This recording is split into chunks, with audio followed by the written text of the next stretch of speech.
Hi, magandang hapon sa inyo lahat guys. Dito ngayon sa SM City. Nag-drop off lang ako ng laundry doon sa pinakamalapit sa aming laundry shop. Kasi natambad ako maglaba dahil nga may natuli sa amin pag ganito sa Balot Linggo. So babalikan ko na lang mamaya. Pag uwi ko, dadaanan ko na lang. Wash lang yon. So ako na magsampay kasi mainit ko na sa bahay.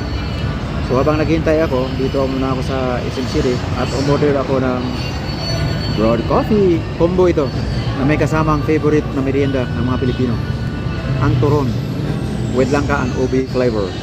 Ang combo nitong broad coffee without any sugar or cream. Naubos na yung turon pero yung kape di pa kasi mainit. Tikman natin ulit, baka malamig na.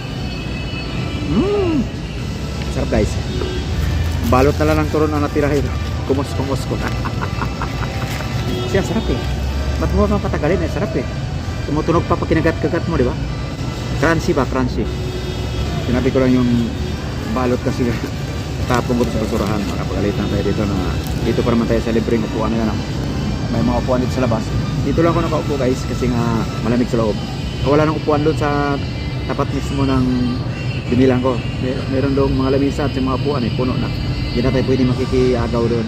Saka di tayo makapalag. Kasi maraming tao eh. Alam naman tayo, mahihain ito pag maraming tao mag-vlog eh. May konti, dadaanan ko na yung aking pinalaundry. Saka bibili na lang siguro ako ng pagkain doon. Wala ko sa bahay mga kapunan para makatipid, diba?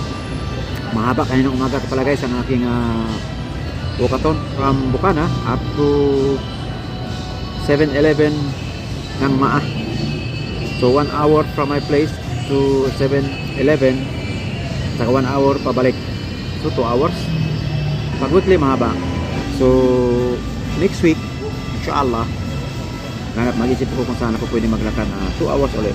Kasi gagawin ko ng weekly na lang aking walkathon o mga exercise pag naghanap ako ng trabaho. Kailangan makapaghanap ako ng trabaho guys. Kasi nga after election, kailangan natin. So ganoon lang guys. So yun lang guys. Kailangan mo na vlog ko sa rin na ito. Namin siyang kayo mag-like, mag-share, mag-subscribe sa akin sa John Carena TV.